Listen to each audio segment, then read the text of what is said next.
You want me to do it? Here. Yeah, you count us in. All right. 3, 2. Welcome to the Noel Casler podcast, episode 5. I'm back here with my main man, Jimmy Kennedy, and we're about to break down the week's events. How you doing today, Jimmy? Doing fantastic, Noel. Good to see you, man. Good to see you, brother. Yo, so we're going to get into all these headlines here. I know you got some stuff to talk about locally. You know, mask mandate is ending in Indiana. You still have the March Madness going on, even though it's April.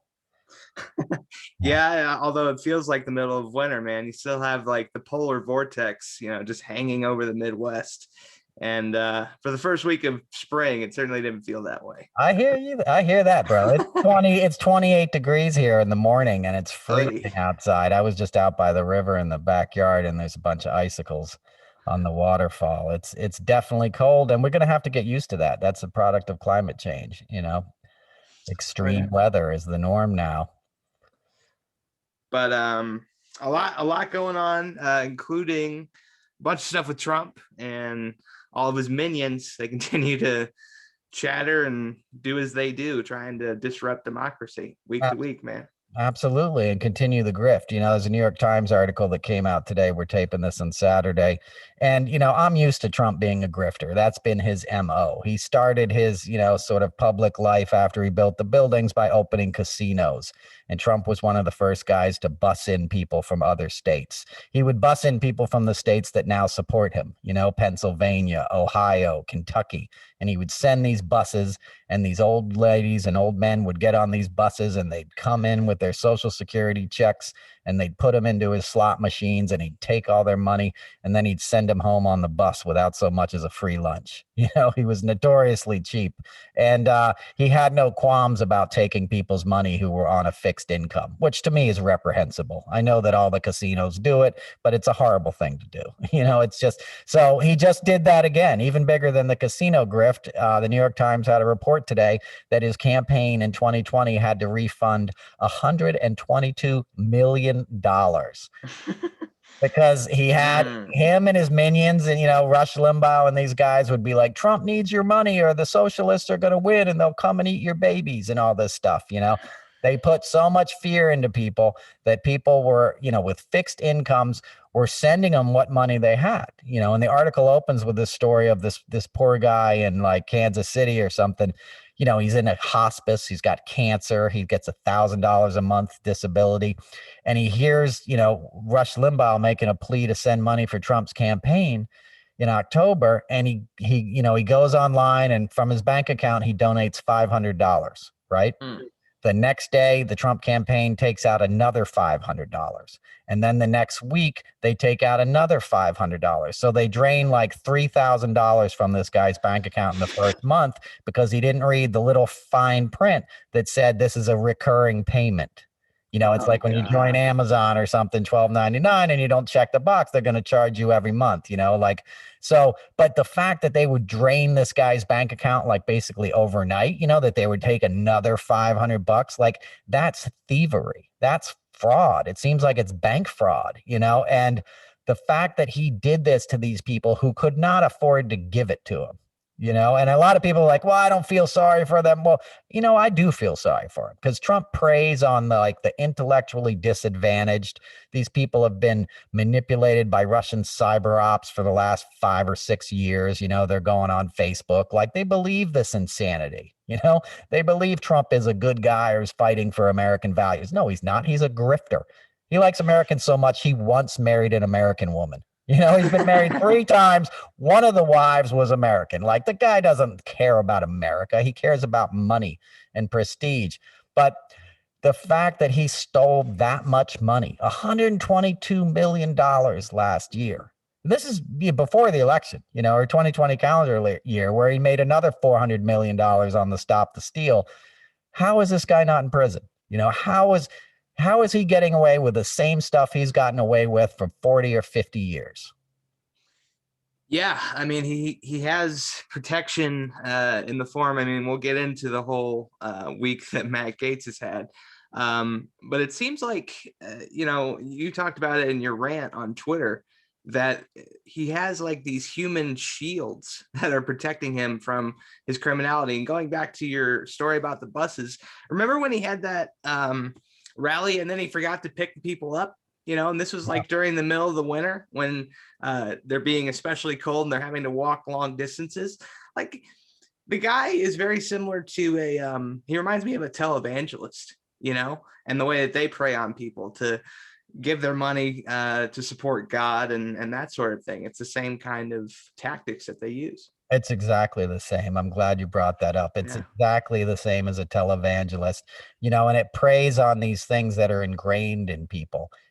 They've been handed down these beliefs and these superstitions, and Trump's able to exploit those. That's how the whole, don't wear a mask, it's a hoax thing took root. It was people sitting around believing superstition. There's a new book coming out about the coronavirus that a friend of mine wrote. And she does a whole chapter on that, how the human psyche is ripe for sort of fairy tales and fear-based superstitions. And Trump is a master charlatan and a master con man. He would have been just as successful 200 years ago or 100 years ago selling snake oil. It's the same ability to exploit a weakness in another or an innocence in another, and take it for your own gain. And that example of the people left out in the cold, that's a great one. I'd forgotten about that. And it makes me feel sorry for these people because those people should have been home. They should have been making sure their kids got to bed and did their homework and had a hot meal and, stayed at home, not lined up to see this idiot who's just bilking them and then casting them aside. And, a lot of people don't have sympathy for these people. I do, because ultimately we're all the same person. If you look at it in the sense I look at things, it's like we're only as well off as the weakest among us. And that could be even our rivals. It's like we need to start taking care of people. And by Trump weakening this, this population, even if there are supporters, we're all going to pay that price. Who's paying for that guy's hospice now? His rent check bounced. His utilities bounced. He had to reach out to his brother to get money because he went to pay his bills and they all bounced because Trump had, emptied his bank account. How is that not fraud? That's stealing from somebody. And now that guy, that guy's landlord got a late check. That guy's brother had to probably take money he didn't have to give and give it to him. The ripple effect from harming a society like that is awful. And it's been harmed over and over by Trump, and now it's been weaponized. I was coming up 684, which is a road here in New York, yesterday, and I saw this, this guy's driving with a Jeep, and he's got 3 massive flags out the back of it. One is that stupid "Don't Tread on Me" yellow thing, the other's a big Trump flag and a big American flag. He looks like he's driving into Fallujah or something, and you're driving into Armonk. You're in these leafy suburbs, bro. There's nothing softer than Westchester. I know you haven't been out here. It's where the Proud Boys guys from Mamaroneck, the head douchebag of the Proud Boys, that guy lives in Mamaroneck. There's nothing as not hard as Southern Westchester. But anyway, these guys are out here on our highways thinking they're part of an army now. That's the scary thing. And it's like you just said, Matt Gaetz is a human target, he's a casualty. It's like they're throwing bodies off the ship to lessen the weight. Imagine you're being on a plane and it's like, we're going to go down unless we lose 500 pounds. So they're just chucking dudes off of there at this point, because there's no way that Roger Stone didn't know what Matt Gaetz was up to.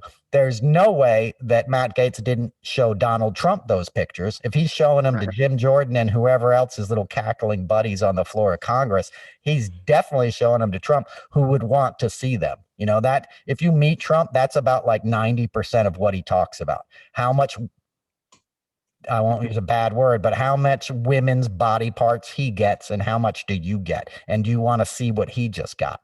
You can ask my friend Tom Arnold. I got other buddies who golfed with him. That's his main MO. He showed pictures of his daughter to people, the guy is twisted and perverted. So there's no way Matt Gaetz didn't know about that. Or show it to Trump. There's no way Trump didn't know about the investigation, because Barr opened the investigation in the summer, right? So Barr opens an investigation at the DOJ in August on Matt Gaetz. Matt Gaetz is still flying on Air Force One. He's still going to Mar-a-Lago. He's still like speaking out on Trump. So either Trump said, look, I got you dead to rights, or just keep doing what you're doing, buddy. My guess is it's just keep doing what you're doing. And Trump would feed the information out to Roger Stone and these other guys that can weaponize it on his behalf. And I think that's what this case is about. I mean, he's clearly guilty and everybody hates him. So it's the perfect fall guy, but it's also a big distraction. Not that it shouldn't be happening and not that it's not delicious from a Schadenfreude standpoint, but it's also, there's a whole network of these guys, that Matt Gaetz is like frat boy douchebag personified. When I was a kid in the 80s, there was a guy named Robert Chambers, who was just a scumbag guy who murdered a woman.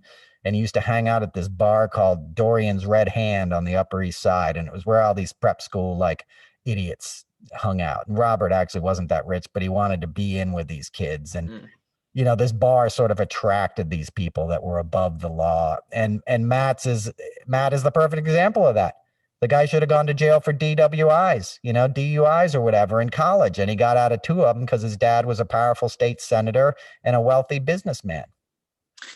Yeah. And I mean, that's another example of white privilege, how, someone who grows up in a particularly wealthy or well-off situation, they're able to advance further than the counterparts that don't have access to those resources.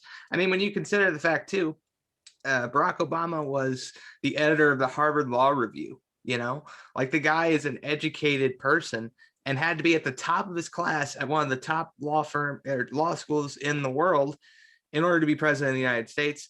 And all that Donald Trump has to do is be a rich white guy, like that's the comparison that you have and the discrepancy that you have as far as access to opportunity.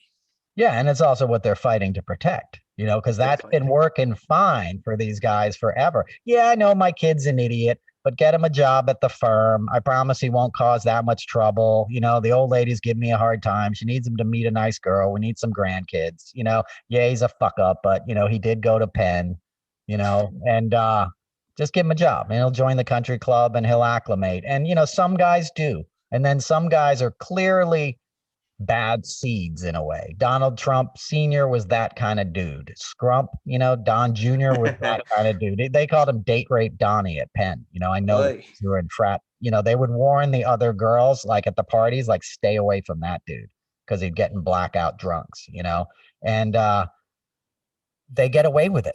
It's like that Stanford case, the Brock Turner guy, it's like judges, dudes who hire it's real easy to look the other way for a white guy, especially if that white guy has a rich dad that could make life difficult for you if you denied him an opportunity, or you might make life easy for you if you want to get into a country club, or you got kids that you want to get into a college, here, do me this solid and I'll write a recommendation for your kid. That's how it works. It's a fraternity. That's why you join a fraternity. They don't talk about that a lot, but the reason people join fraternities at all these schools at Dartmouth and everything is so you have those buddies when you graduate. Yeah. And so the dudes that have already gone through that system will bring you into Lehman Brothers, doesn't exist anymore, but, they'll bring you into these places. Hey, he's a Phi Beta douchebag. You give him an interview. Well, and also Matt Gaetz is a guy that's very similar to Trump's upbringing. Trump's own father hid all of his grades, as we've talked about on this podcast before. And Jared Kushner, his father donated a library so that he could go to law school. Like, they are cut from the same cloth, and to go to your fraternity point, a lot of this stuff, when you talk about all the party situations. I mean, I saw all the videos from different universities. A lot of this bad behavior from the initiation process to all the things that go on, it's very much a group mentality. And when you have a leader or 2 leaders within a frat doing something that is obviously, not appropriate, and then everybody else sees it, then, it just kind of becomes part of the culture. And that's kind of what's permeated into American politics, Absolutely. Like cruelty and sadism as an institution, and as sort of a way to like beat down the individual and make them join the group. And, that exists in society, and that's what, in military, that it can exist to some extent. And also, in a positive way, I guess they have to get people to think as one and work as a team, but in the case of over spoiled, bratty, rich kids, it just ends up causing problems and hurting people. Think about all the people that Matt Gaetz has hurt, not just in the time that he's wasted as a congressman, not just in putting on a gas mask a year ago and mocking the deadliest pandemic to ever hit this country, like that stopped the world essentially and robbed us all of a year of progress as a human race. I mean, think of all the plays that didn't come out in the last year. Think of all the albums, all the concerts that weren't played, all the sporting events, all the books that are on hold, all the children that didn't get to advance in these precious years, all the people that didn't get to be in a senior play or go to a senior prom or do these kind of things. And that's going to last for a long time, by the way. There's going to be a lot of people that never get back on track because of this last year. Not everybody is going to be able to just put a year on hold and pick up where they left off. I guarantee you there'll be people going to work a lot sooner in life than they'd planned on when this is over, because the parents couldn't hold it together financially. They lost the house. A lot of people, it's hard to get an education in this country. You got to borrow a lot of money. We talked about it last week. So the amount of suffering that's happened, and then the fact that we didn't pull together is another issue. But that you had a guy named like Matt Gaetz, like mocking it the whole time, egging on the bad stuff to happen. And then, he flew on Air Force One with coronavirus, got coronavirus and still mocked the disease. Well, and he ended up flying to Wyoming to criticize Liz Cheney and her lack of leadership during the second impeachment. I mean, this whole thing just continues to get perpetuated. And when I think about the pandemic, I think about my dad, who died September 9th of 2019. So it was just before the pandemic. And we had the best celebration of life party we could have ever had. There was music there. All my family was there. All my dad's friends from the time that he had played music in Indianapolis. It was the perfect send-off for the best man that I know. And for all the families that couldn't have the proper funeral, couldn't say goodbye to their loved one in the hospital room, those are the people I empathize with, because you can't replace that. You can't go back and do that sort of thing. And that's the human level of this that really hasn't even been talked about. Yeah, I know. And you don't get a do-over on that. I'm sorry you lost your father. And for the listeners, when you hear that kick-ass music at the beginning, our theme song, that's Jimmy's dad. Yeah, Chooch Kennedy. Exactly. The dude is the man. So he's looking over this podcast. And he's proud of you, Jimmy. But that's well said. You got to come together and heal. That stuff is vital as a species, and the hole that's created when you don't get to do that lasts forever. I've lost 12 friends in this past year, to this pandemic or to offshoots of it, addiction, overdose, I work in an industry that fell apart. My industry got shut down, touring and live television. And I work with dudes that their family is their production people. A lot of people in my career, they don't end up having kids. A lot of them don't get married. It's a kind of thing where you're married to your work in a lot of ways, and that's good enough for some people. And you work 12, 18-hour days and, you're working on a project for weeks or months at a time on a tour or a show. It becomes your life. And then when it's taken away overnight, and you also live hand to mouth in this industry. This is like a upper middle class gig. It's not you don't have tens of thousands of dollars to kick back and live on.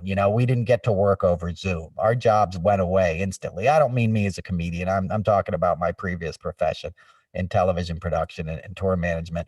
But so those guys are hurting, and I've seen guys just lose it and lose their lives quickly. And I've seen guys die of COVID. And I just, I've been to a lot of these funerals on Zoom. I was at one, we taped an episode right after. I was at one a couple of weeks ago. My buddy Mello, who was a wonderful producer, hip hop guy, and I did a million shows with, just an amazing guy. And to have to say to somebody goodbye to a friend in this way where you're gathered looking at little Zoom pictures, it's just horrific. Not to mention the people that had to say goodbye to their parents over Zoom in a hospital room. because the nurse brought in an iPad and said, we're going to take him off the ventilator or he's not going to make it through the night, him or her, say goodbye. I can't imagine that. I can't imagine pressing end call like we do at the end of this podcast. Can you imagine having to like know that you're going to hang up and that's the last time you're ever going to see your loved one and they're going to die alone that night in that fucking hotel, that hospital without you saying anything, holding their hand? I mean, it would break me. Yeah, it'll break a lot of people, and that's what we've been going through. So to mock that, to be in a state that's taken off their masks and we don't need masks and so now he's getting his comeuppance, right? So he's a guy who's hurt people. I think we've established that. And there was that, I'll say one more thing about this. Everybody thought about this Nestor thing. And unfortunately, a lot of people use that in a way to make kind of homophobic jokes that I wasn't really down with. I didn't think it was cute and funny, and I don't think it really needed to be said. But that was sort of the butt of this whole thing. And I think everybody was on the wrong track, that he adopted Nestor because that was his lover or something. I think he adopted Nestor because he had an inkling for high school girls, and it made it look a lot more legit if, hey, dude, why do you have 5 high school kids in your living room right now? Well, because my stepson or my son here goes to high school. He's their age. He's a teenager too. And I think Matt got to be like the cool dad. I think he'd be like, hey, Nestor, invite your friends over. And then he'd get them all doing drugs and get to go off, take one of them off into the bedroom or invite his buddy Greenberg over. So I think he used Nestor as an access point to get at a teenage population in Florida, which is a Jeffrey Epstein type move. Epstein would bring in his victims when he was in Palm Beach, and then he'd be like, do you have any friends? Bring them over. They can make money too. It's sex trafficking, and that's looking like that's what he was doing, and he's going to go to jail for that. There you go. And Trump's model management, was that had to have been, what's the association between that and Epstein? Was that an arm of Epstein's operation? No, Trump started that before Epstein. Epstein modeled his operation on Trump model management. A lot of people think like Epstein influenced Trump. Trump was like the older brother in that relationship. And I've spoken about this extensively on other podcasts. If you guys are listening and you want to hear me do deep dives on that, look up some of the Stuttering John podcast from last summer, because I go off on that. And it's too much for this one podcast. I don't want to get too far off track. But, Epstein learned a lot of his stuff from Trump. Trump was trafficking in human beings, in the early 90s and the early 2000s. A woman named Lucy Osborne is a reporter at The Guardian. That'd be a great article to read. There's one on Look Model of the Year.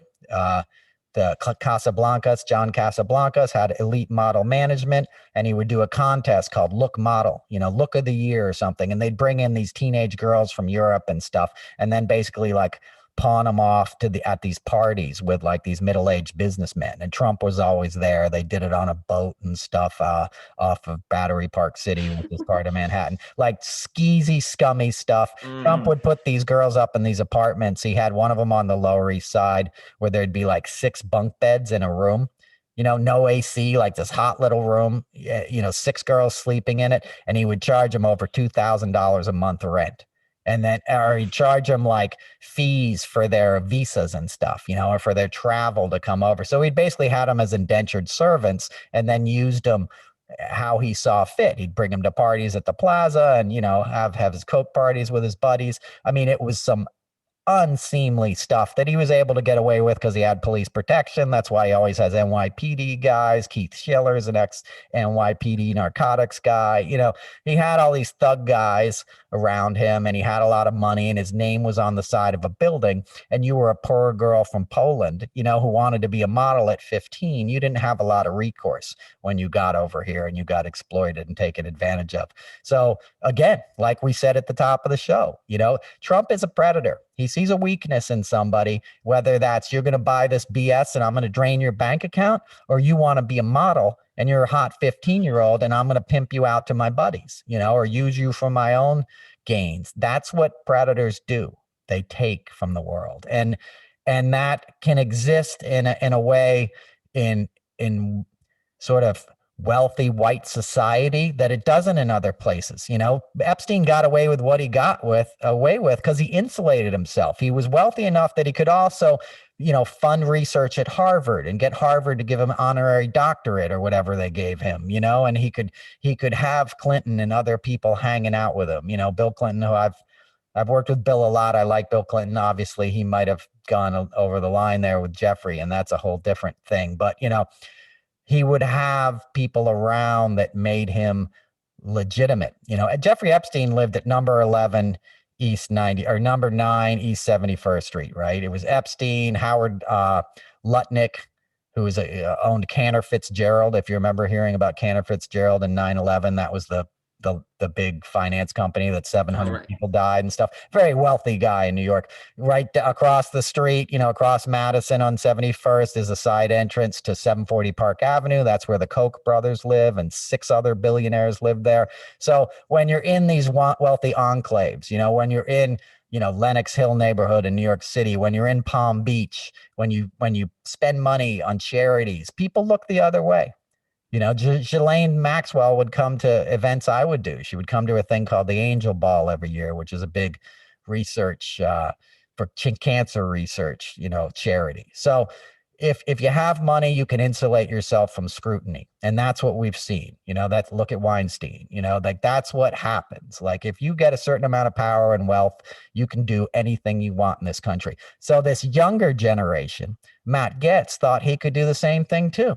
It's like do you know who my father is? He was saying that his whole life growing up. It came out that he was having these contests when he was a state senator. Who could sleep with the most girls and get points, and who would spend the night in a sorority house. You only do stuff like that if you feel like you can do it with impunity, because you've been raised in a world that lets you believe that the rules don't apply to you. And not only do they not apply to you, the other people get punished for doing the same things, and you're one of the punishers. You're the chosen people who get to punish the others, because by dint of your skin color and the way you were born and the family you were born into, you get to make the rules. You don't have to follow them. Yeah, and it's just an unfortunate thing. Like when you have access to not only money, but access to things like country clubs and fraternities, things that get you access to people that then get you to a career or some source of power. We talked about this with like Trump and his golfing buddies and the text exchanges that they would get. It doesn't even become about having spending some time with a woman and actually caring about her. It becomes about bragging to your buddies. Like it's a completely different frame of mind that it's not a humane kind of way of thinking. Yeah, no, it's a scumbag way of thinking. It's viewing other people as possessions, and really it comes from a deep insecurity. What they're most concerned with is how they look in somebody else's eyes. Trump doesn't care about like the relationship with the woman, because most of the time he has to attack them, which is an act of violence. It's not intimacy, it's assault. So he assaults most of his conquests. He rapes people. He's a victimizer, right? But he wants to tell his buddies about it, so you'll look up to him. Now he wants to be like, hey, look what a big man I am. The best example of that is the Access Hollywood tape, where he talks to Billy Bush. Like, normal guys don't talk like that. They don't tell somebody they just met or met a few times like, hey, guess how much I get? They love me. I'm famous. I can do whatever I want. That comes from such a deep insecurity. Yeah. And, it's just unfortunate. And the fact that he even showed pictures of his own daughter, I mean, that's a whole nother element of that. And you've talked about how Ivanka was, giving him lap dances at different events that you saw.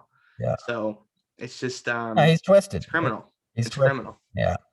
Well, they're criminals. That's what we're saying. They're all criminals, and how much of it comes out in the wash, the little guys, are going to go down. Your Matt Gaetz's is going to go down. I'm sure Jim Jordan is pretty nervous now. Somebody's doing a documentary. I forget who, but somebody's making George Clooney. George Clooney. All right. So there you go. He's sweating in his boots right now. George ain't messing around. Classic Hollywood there, buddy. Yeah, George is going to take him down. George is a very, very smart, compassionate guy. He's sick of this BS, as most of us are. And we got to find a way to reach out to these people, not the ones that have already been sort of militarized, the ones I was talking about in these pickup trucks, but like, the ones that, that are going to see that life is better now that Biden is sending them a check, and that we're going to do an infrastructure plan that's going to employ a lot of Americans. Kamala Harris tweeted today about, we're the wealthiest nation in the world, and we're like 14th in infrastructure. I toured with bands, okay? Like, I drive around New York City, I drive around Westchester, and these roads, they're horrific.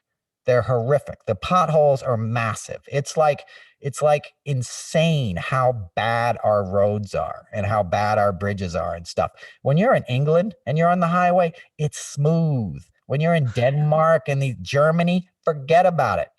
It's not even like the same world. We're like the third world country, and I don't really like the term third world country, but it's not even the same. You're like, this isn't even close in terms of like the quality of life and the quality of infrastructure and the quality of the roads and the bridges. We don't care about things like that anymore. And because we have this like extreme capitalism where it's all about the corporations.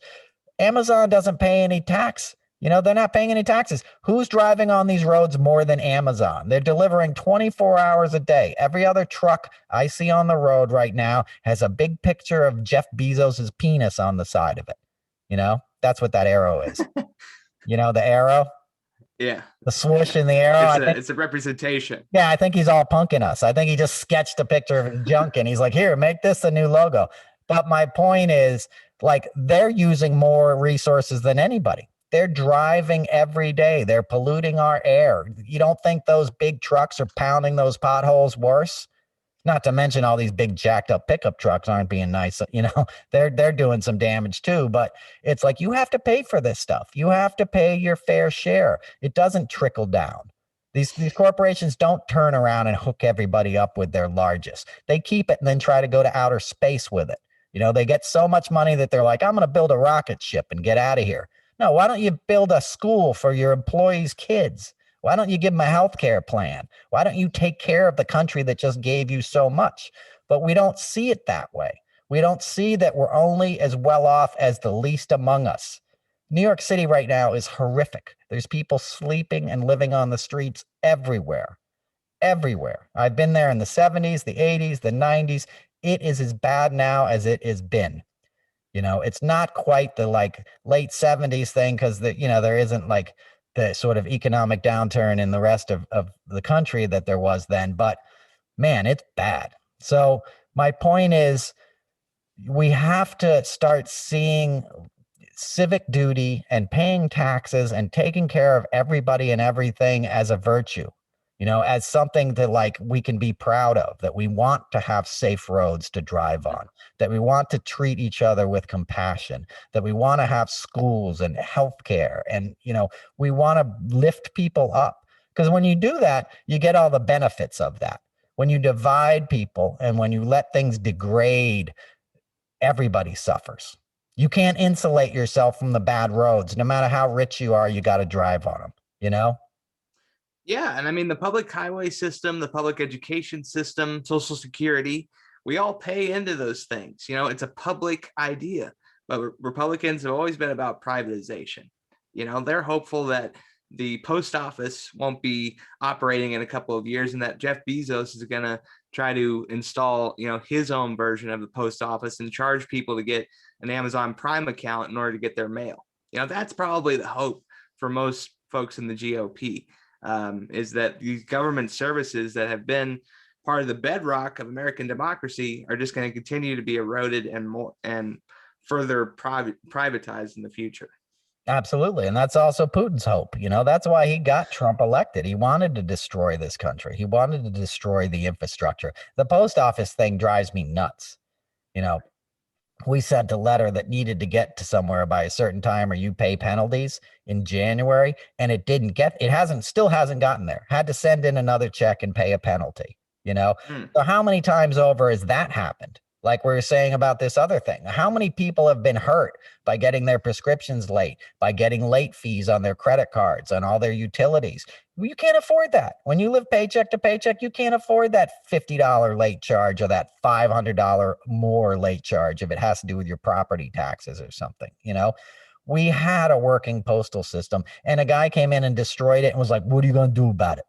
Like, if you saw that guy, the guy is a freaking thug who's going to make all the money because he already has all these privatized things, you know? And everybody's like, why does he still have his job? Why isn't he fired? You know why? Biden can't fire him. There's a board of governors on the postal, you know, the U.S. Postal Service, and they're Republicans. They were appointed by Trump, and there's a bunch of vacancies, and they have to be Senate confirmed. So Biden has to get new people appointed past the Senate before they can fire this guy. And the Goomba has destroyed the thing since he got his marching orders this summer. Look at the damage he's done. He was taking sorting machines that cost millions of dollars and dismantling them in September. You know, they were taking them out back of the post office and pulling them apart. Do you know how complex a machine is that's like sorting mail? Like how many parts and stuff? It'd make a copy machine look like simple. You know what I'm like a big copy machine. Like that is, those things are built and engineered in place. And once you take that thing apart, it's not going back together again. And of course, DeJoy ordered them to be destroyed and stuff.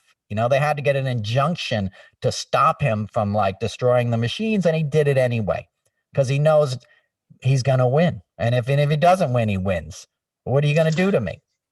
Well, and even if you know, the postal service and what DeJoy is doing is working in action with Governor Kemp, you know, who's trying to dismantle runoff elections. And thankfully, Major League Baseball has said that they're going to remove the All-Star game from Atlanta as a form of protest. And, you know, isn't it funny, Noel, that every time private businesses like a baseball team, every time that they stand up, the GOP is against free markets? You know, like it's not cancel culture, it's consequence culture. Like Exactly. that's a consequence of taking people's right to vote away, is that you don't get to have your big event that you make money from. Exactly. And now Trump wants people to boycott. You know, nobody paid attention, but apparently he put out a statement the other day like he wants everybody to boycott baseball. Yeah.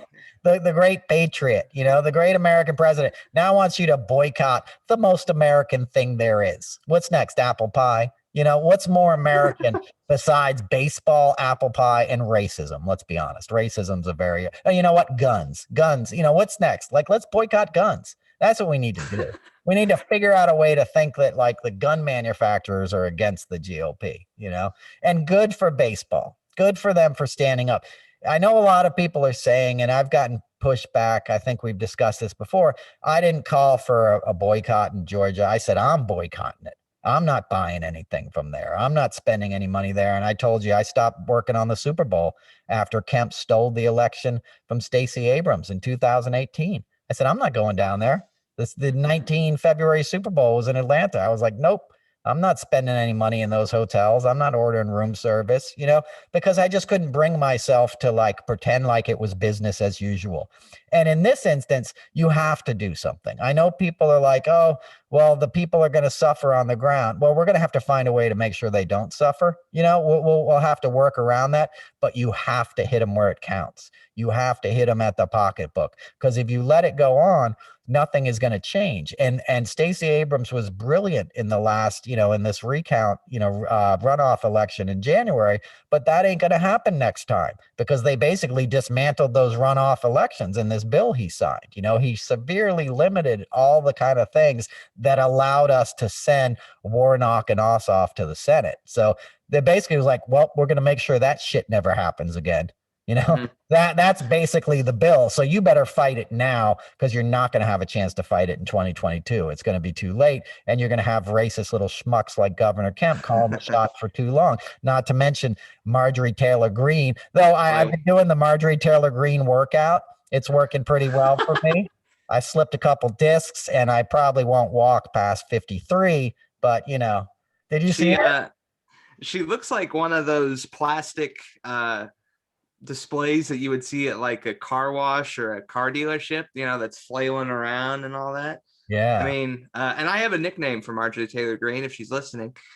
Gang Green. You know, we need to just cut the infection where it is, and hopefully she resigns eventually. She's a poison to American democracy. She 100% is. I But mean, yeah, she thinks she's smarter than Dr. Fauci because she worked at a gym. You know, like right. by that logic, I'm smarter than Dr. Fauci. You know, I work at a YMCA kind of facility. You know, yes, it would be wonderful if everybody was healthier, but you know what would allow that? A $15 minimum wage where we can pay for healthier food. But you know that's not possible with the GOP. Absolutely. And health, physical fitness has nothing to do with whether or not you die of COVID. I know a Broadway dancer who died of this. Right. You don't get more fit than a Broadway dancer. I promise you. I promise you. You do not, as fit as any athlete you're ever going to see. They are athletes, like in his prime, and he was cut down by this thing. It doesn't Jesus. discriminate. And she's an idiot, she obviously, but yeah, fire Fauci. The guy went to Regis High School. You probably don't know what that is, but that's like Harvard of high schools in New York City. It's like Really? you got to be the best of the best to go there. And it's not just it's a fancy place, but it's like it's only brains. It's not also if you have a bunch of money you can buy your way in kind of thing. So the guy is brilliant. And she introduced legislation to cut his salary to $0. Well, and he was originally appointed by Ronald Reagan, the Yeah, hero look, of the guys, Republican Party. Like, look, you guys are so full of crap. I know. It's so obvious. No, so Don't, obvious, brother. don't get me started. I spent a month in NIH. I'll talk about it sometime on this program, but they do incredible work down there. They save my life. They save a lot of lives all the time. So yeah, well, she's an example. Lauren Boebert, both of those guys were calling for the fence to be torn down outside the Capitol. And as we know, a Capitol police officer got murdered again yesterday. Yep. The Capitol got attacked. A dude, drammed his car into these Capitol police officers. If he ran into a barrier, those barriers were already up, but like the same people are like, tear this down, the same people that had it erected want it teared, that caused it to be erected, I should say, that fomented the violence and the hate speech and the lie that the election wasn't fair. The election was completely fair. Trump wanted to keep grifting people, and these suck up cheerleaders like Matt Gaetz, who was texting on the floor the morning it was getting attacked. I'd love to know who he was texting when the attackers were coming in. He was either sending like a pic to Donald Trump, like guess what I did last night, or it was something even more nefarious than that, which is basically child pornography distribution. But so they were my point is, I'll get to it. They were calling for like the security measures to be lifted at the Capitol a day before another attack happened and a Capitol police officer died. It's insane. And I've told you before, I worked up there. I was up there in 89 to like 92. And I was a bike messenger, but I was the in-house courier for the Congressional Budget Office for part of that time. And I would sit in the lobby of, the library at the budget office, which is down the hill in Southeast. And I'd go deliver documents. I'd go into the House document room and pick up HR 2023 or whatever some lobbyist needed. And I would ride it down to K Street and I'd ride back. Those guards were awesome, because you'd go in, and back then you'd go in and out of the Hart, Senate office building, the Dirksen, you'd be in the Longworth on the House side. You knew these guys. They got to know you because you're in and out all day, and they were sort of caring, protector, cool guys. And it wasn't the place where you'd really think you were going to lose your life violently. You know what I mean? It was the kind of place where you're like, yeah, protecting, making sure democracy. But 90% of your day back then was like school trips, because it was a public thing. It's open. And you'd have school trips going in and out all the time, and bike messengers like me and tourists and people going to visit their senator, congressman. And now it's going to have to be locked down even further. It's going to have to be like basically a closed campus where you don't have access because of this. Another byproduct of Donald Trump choosing to lie so he could ingratiate himself with a bunch of moronic followers and grift more money out of them. It comes down to that. He knew he lost. He knew he lost that morning. The morning of the election, when he went to his campaign headquarters in Virginia, you could hear it in his voice. Somebody had internal polling and they're like, there's no way you're winning this thing. I know Donald Trump. I heard it, the defeat in his voice that night. And if you saw his whacked out press conference at 2 a.m. when he was all high on election night, he knew he was beat then too. But they figured out, all right, how do we beat the drum so we can make a little more money and drag this thing out? And that's basically what they did. And then the networks and New York Times called it against him, a week and a half, 2 weeks later, whenever it was. I was trying to figure that out earlier today. But, that wonderful Saturday when we knew that Biden was the winner. And, that was weeks before the attack. That was weeks before the attack. So the attack was a further way to like, this is a lie. Take back your country. And that morning, he told those people to go attack that thing. He said, I'm marching with you. Go up to the Capitol and take back your democracy. Like, those are marching orders. Yeah, and he has a civil case now, right, against him, with 2 Capitol police officers suing and saying that he perpetuated the insurrection. Yeah. Right? Yeah. So, he continues to face more and more criminality as this thing progresses forward. And the fact that Matt Gaetz, Marjorie Taylor Greene, Lauren Boebert, all of these co-conspirators are still in Congress. They're still getting paid. We're still paying their salary right now. There just seems to be no consequences when it comes to the GOP. No. Well, look, not a single member has denounced Matt Gaetz. The guy's clearly going to lose his job. He's clearly going to go to jail. Like, there's no way that dude's not going to prison at this point. That Greenberg dude is singing like a fish. There's too much evidence. He was too in your face cocky. Nobody liked him on Capitol Hill, which says something too. Nobody likes the guy, and they still won't speak out against him. Like Squiggy won't even talk about him. Like, did you ever see like a picture of him and Jim Jordan? It's like Lenny and Squiggy, because they're both like 5'8". I'm short myself, but like they look ridiculous next to each other, right? But none of these guys will defend him. Nobody said, nah, that doesn't sound like Matt Gaetz. That doesn't sound like the guy I know. Everyone's like, yep. Because he was basically saying that. He was basically like, yep, I'm the biggest douchebag you've ever met. Well, and I saw the Beavis and Butthead comparison. That was a good one. Yeah, exactly. Yeah. Same kind of deal. But you don't know who Lenny and Squiggy are, probably, do you? That was before my time. Yeah. That was before my time. That was way before your time, buddy. But yeah, it's here's my question. Where you remember when he proposed to his fiance on Twitter? What does she have to say? Is she talking? She's pretty young too. And he has fiance in his bio on his Twitter thing. He's retweeted me. He's liked my tweets. Last summer I had a tweet. I said his face looks like a high-lie glove mated with a beaver. And he liked the tweet. And then, like, I said something in January about, like, we just need to ignore this guy. Like, because he was just, it's this performative trolling.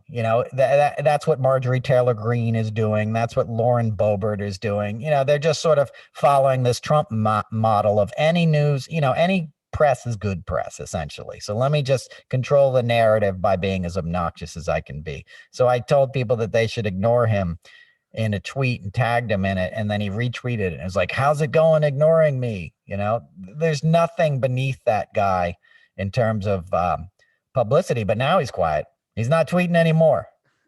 And and we got to talk about him going on Hannity, because that's a once in a lifetime thing. I'll tell you, I'm a little older than you, Jimmy, and you ain't going to see that. You ain't going to see anything like that happen again very often. Because, was it Tucker, you mean? Tucker, that's what I meant. Tucker, yeah. Right. When he threw Tucker under the bus, that was some classic TV right there. I was going to say, one of the most delicious things about this is that he tried to loop Tucker into it, man. And apparently he was pissed. I read coverage of it that he was just pissed off after that happened. Oh, he definitely was. That's why they haven't mentioned him since. Apparently, I guess they started covering it again last night. But no, he was definitely pissed. He must have been fuming. You throw somebody, and he's doing the guy a solid by bringing him on there. He could have been like, well, we're not going to touch you until this pans out. He's like, come on, state your case. And then he just throws him under the bus, not once, but twice. Yeah. Like, that's some, man.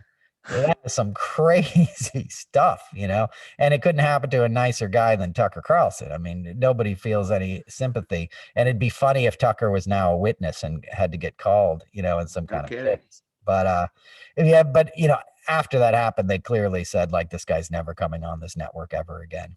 So he's done. You lose Fox News, you lose it all. He lost his Newsmax gig. And we should mention, the rumor before this story broke was that the big story was that he was going to leave Congress and go to Newsmax and be a host. And that was clearly like he knew the investigation was heating up and he was trying to get in front of it, but he didn't get in front of it quick enough. So who's the next pawn to fall in this whole thing? I mean, they're going to continue to throw distractions into this as it progresses, right? Yeah. I mean, he's got more compromise. We know that. He definitely does. He definitely does. I don't know. I think Roger Stone makes those calls, and Ivanka and Jared probably have a bit of input into it because Right. it's all done to, if you notice that story came out right when the Summer Zervos lawsuit was allowed to proceed. Summer Zervos was an apprentice contestant that Trump assaulted in L.A., not during the taping, but like they were out there in LA for something, I think at the Beverly Hilton, and he kind of attacked her. Not kind of, he assaulted her. Right. She called him on his bullshit and sued him, and she wasn't allowed to do that while he was president. And then a judge said last week on Monday or Tuesday that she was allowed to go through with her lawsuit. And then the next thing you knew, the Matt Gaetz story broke wide open. And again, and that's what I'm saying. Like they know how to like throw some red meat to the wolves and slide out the back door, because that would have been a big headline and it went away right away. So they have to do that stuff strategically. We have to see what happens next. I mean, everybody was all hot on like the SDNY going after Trump, and indictments were coming soon. And Michael Cohen had talked to him a bunch of times, who still lives in Trump Tower building, Trump Park Avenue. Like if Trump brought that guy to DC, you wouldn't be hearing from him anymore. I promise you. I'm happy that he's speaking out and stuff, but had he gotten the job he wanted from Trump in DC, you wouldn't have heard him like turning on Trump and all this kind of stuff. But that's a different story, but he was around for a lot of bad Trump stuff. So if he's talking to the SDNY, then, the case is heating up, but where are the indictments? Because you can't give Trump too much time. Time is his friend. He's 74, 75 years old. He's not going to spend a day in prison. Do you think he'll leave the country if he does? If indictments are coming, is he a flight risk? No, because he can't live anywhere else. He needs to sleep in his own bed. He does not travel well. That's the thing with Trump. Most guys that had that much wealth, they'd be hanging out in Switzerland. They'd be going to the south of France to all the parties. Trump was never that guy. Like he's a homebody. He wants to be in his tower in New York City, and he wants to be in his cheesy golf club and, his golf club, in Palm Beach and Mar-a-Lago and Doral and all this stuff. He's a simple man when it comes to those tastes. He's not sophisticated. Like they don't have good meatloaf in France. They have real excellent food when he doesn't understand. He needs a well-done steak, a bottle of ketchup, and some French fries every night. So and some girls with some big fake boobies that he can hit on, bleach blonde. Like they would laugh at him in those kind of places where you have to be a little sophisticated. So he wouldn't go somewhere else because he wouldn't last. He wouldn't survive. If he went to Russia, he'd be dead there. He'd be of no use to them anymore in Russia. And I don't think his life expectancy would be too long living in the same country as Putin, who is his sort of handler and main supporter, but behind the scenes. But, what value are you of to me now, Donald? And like stuff goes down and Russia can't sit there and like hide a fugitive ex-US president. They already have enough problems. They think there's, embargoes and stuff now. Wait till like Trump skips bail and tries to hide out in Moscow. Like it ain't happening. They would serve him up on a silver platter. There's nobody more ruthless than Putin. I think Jared and Ivanka will get out of there. I think Jared would be the first one out of there. I was talking about this on Sandra Bernhard's show. I was on Sandyland earlier this week, and she asked me the same question. Yeah, Jared, he's already got his exit set up. I guarantee you.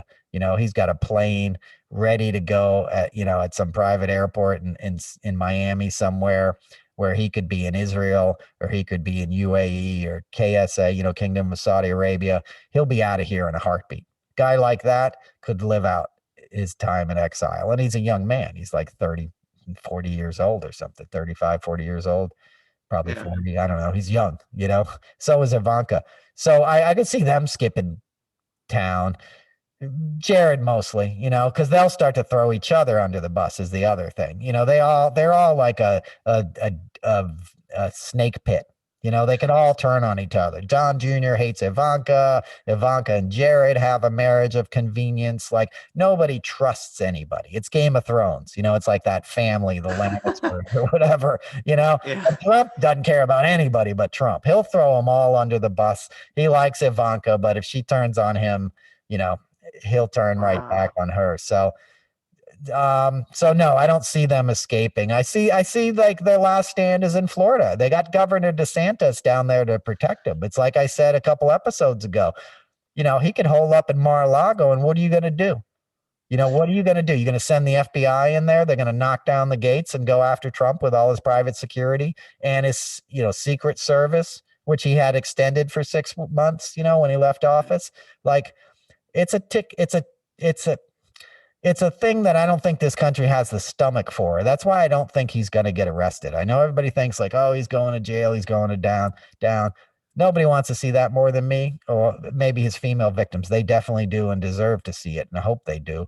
But I don't, it's beyond my imagining, because I've just seen the guy get away with so much, and people don't even know the worst of it. I mean, the stuff behind the scenes you would hear about that guy, it wasn't like anyone didn't know who he was before he was on Celebrity Apprentice. It's not like Mark Burnett didn't learn who he was quickly. It's not like, Jeff Zucker didn't know who the guy was. Like everybody in New York City knew who Trump was.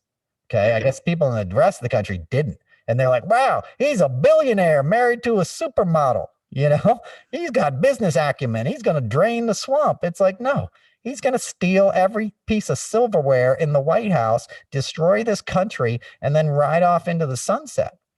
So that's what I think is ultimately going to happen. I don't think he's going to suffer much in this life. I think he'll have legal entanglements, and I think there'll be plenty to talk about, and there'll be plenty of stories.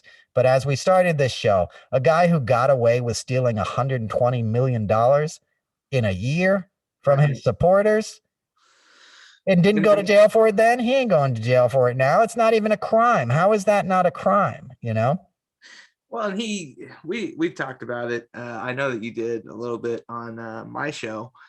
The guy is the king of like shell companies. They do everything they can to try to hide his criminality. Michael Cohen is well familiar with that. The Stormy Daniels payment, going back to that was like the initial scandal of the Trump presidency, the way that they went to hide the money, and paying Stormy off. Right. And who went to jail for it? Michael Cohen, and who was like person A or whatever the legal term was, defendant A or whatever. That was Trump. Everyone knew it was Trump, but he didn't. He got to go be president for 3 years, and Trump and Cohen got in trouble for lying to Congress initially about it. Lying what the payment was about. Said he didn't have any business in Moscow. Yeah, he did. He was trying to get a hotel built in 2015. So, but that's how Trump is. He's a mob boss. He's smart enough to always make sure there's one layer of protection, and he compartmentalizes himself. Like, I know he does drugs. I saw it, but not everyone saw it. So you go ask a producer, they're like, I didn't see him doing drugs. You ask a contestant, they didn't see it. Yeah, he wasn't cutting lines of Adderall out on the freaking boardroom desk in front of Clay Aiken. He was doing it back in his dressing room with Keith Schiller standing guard. And that's how he rolls. People didn't know why he had these thugs at his after parties. Why are all the bikers here? Why is that known gangster guy over there? Because he's bringing something in that you're not supposed to see. And Trump's not going to do the handoff in front of you. But if you know the guy and you know what he's doing, if you know why he hired Keith Schiller, a guy who was on the NYPD narcotics squad, whose job was as a rammer up in the Bronx. His job was to break down the doors. When you do a raid on a drug house and the guy has that big like stick that they knocked the door in. That was Keith. That's what he Oh, did. wow. He was the guy who knocked down the doors, and they would do these drug seizures, right? So after a couple of years of doing this, he runs into Trump in a courtroom because Trump has been sued 4,000 times before he was president. He was involved in 4,000 lawsuits. That's not a joke. James Zirin has a wonderful book on it. The guy has been mobbed up, tangled up in lawsuits, since the early 70s when the Justice Department had to sue him and his father for racial discrimination, in housing because they wouldn't rent to black people, to the early 80s when he was doing all this mob stuff, and tearing down Bonwit Teller and using Polish immigrant labor because there was Right. a union strike and just all kinds of nefarious stuff, right? So he's no stranger to the courtroom. So he's in a courtroom in Lower Manhattan, and Keith Schiller goes up to him and is like, "You need to hire me." The guy who was job was like doing drug seizures on the narcotics squad was like, "You need to hire me," which makes me think he found something that was like, "You need to hire me so you don't lose something next time," if you know what I mean. So Trump hired him, put him on his staff for a couple of years, and then made him his head of security. He liked him. He took him on as a part-time basis and then brought him on full time. And I'll tell one more story. We'll wrap up. Sure. But a lot of people don't know this about Trump. He had this hard to pronounce his last name. It's like Wesselbach or something. He was this helicopter pilot for Trump in the 80s, right? He flew the helicopter that had Trump's name on it. Weisselbach or something. And he got busted bringing cocaine into Ohio, right? He had a couple kilos of cocaine in his helicopter. He flew him up to Ohio, right? Gets arrested. Bad thing, in the 80s, with all these like RICO drug laws. It's not the time you want to get busted like for having a bunch of cocaine, right? So they get the case moved to North Jersey. Even though he gets busted in Ohio, they move the case to North Jersey into the district of Trump's sister, Marion Trump, right? His sister was a federal judge, right? It's a federal drug trafficking case. Gets moved into her district. She recuses herself from the case, but I guess appointed the lawyer who the judge who took her place and heard the case. That judge read a letter from Trump read it out loud in court, talking about how this pilot was an upstanding citizen and he never did anything wrong and Trump really likes him and, please go easy on him.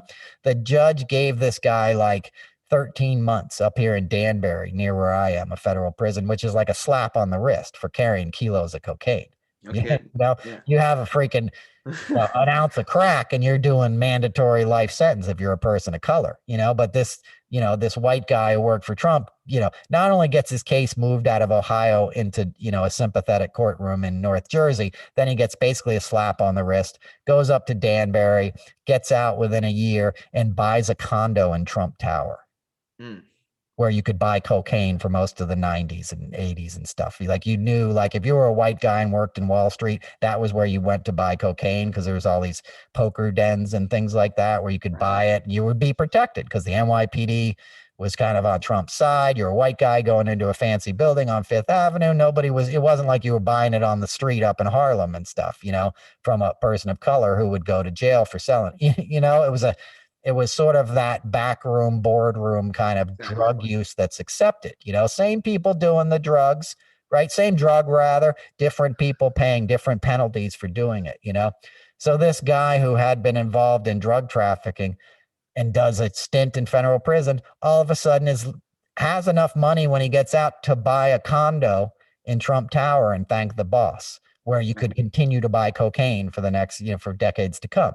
So you can piece all that together, but if you own clubs or casinos in Atlantic City, people want to buy cocaine when they're in a casino, and you want them to do cocaine when they're in a casino because they're going to stay up all night and spend more money in your casino, So people were selling cocaine in his casinos. He's getting a piece of it. Trump gets a cut of everything that comes his way. He was worried about the receipts in the hotel when he was president. He was worried about how many vacancies they had. So, I think the listeners can kind of pick up what I'm putting down with all that. And it's probably a good way to leave it for this week. It's been over an hour, so that's enough. It was a crazy week, a lot of crazy things happening, a lot of wheels coming off in the GOP, and a lot of people hanging on to keep a way of life that rewards people that maybe shouldn't get rewarded and looks the other way for things that shouldn't be looked the other way on, and makes it that much harder for everybody else to get a fair shake in this country. And that's what we're going to change. Ultimately, that's what we're putting an end to, and you want to say something, Jimmy? Just that ultimately I would feel better if every person in this country had the chance to fulfill their dream, go after what they want, because ultimately if someone else is able to do that, then I have nothing to complain about. I have the same opportunity as they did. I want a more fair world, and we're working toward it every day, hopefully.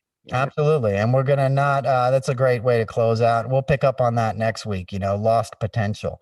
The GOP and Fox News is back to demonizing these people coming over the border. These guys, these aren't demons. This is not an invasion. These are men and women looking for work and a safe place to raise their kids. They're looking for a better life, and they're looking to give their kids a better life. And we're all going to benefit. We got the room. Let them in. Let them in. Amongst those kids is a Gabriel Garcia Marquez, a Frida Kahlo, a wonderful musician that we haven't heard the song in them yet, a writer that we haven't read the book, a painter we haven't seen the work. There's something in those people that will inspire us all, and we need to bring them in and lift them up as quickly as possible. Because most of those people are just going to come in here and work their butts off on jobs that a lot of us don't even want to do anyway. Let's be real. And it's not unskilled labor. If you've ever been out, and seen produce fields in California and how much skill goes into picking that stuff that ends up on your dinner table, it's hard work. It's honorable work. It should be unionized, and it should be paid more. And these people who are willing to come and do it should be welcomed in. And we should make that, we should make them citizens. They should have health care. They should have education. They should have everything else that we have. And that's only going to improve this country. And anybody who stands in the way of that stands in the way of progress and humanity. So that's the end of my rant and the end of our podcast. Jimmy Kennedy has his own podcast. You can check it out. It's called JBK On Air. You want to tell them about your latest episode, Jimmy? Yes, sir. I have one of my college buddies, Jordan Beasley, who's currently working with the PR department for the Denver Broncos.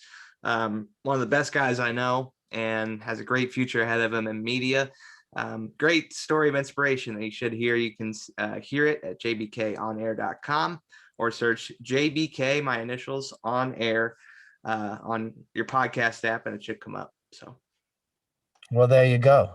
Jimmy's got his own podcast. He had one before this one, but he helps me out with this one, and we appreciate him. And we appreciate you guys. We launched officially this last week. We had 4,000 downloads in the first 5 days. This one comes out on Monday. So if you're listening to it, you're already into next week, and go back and listen to the other ones if you hadn't, and look forward to the ones that are coming. I'm Noel Casler. This is the Noel Casler Podcast, and we look forward to hearing you next time. Thanks, and be well.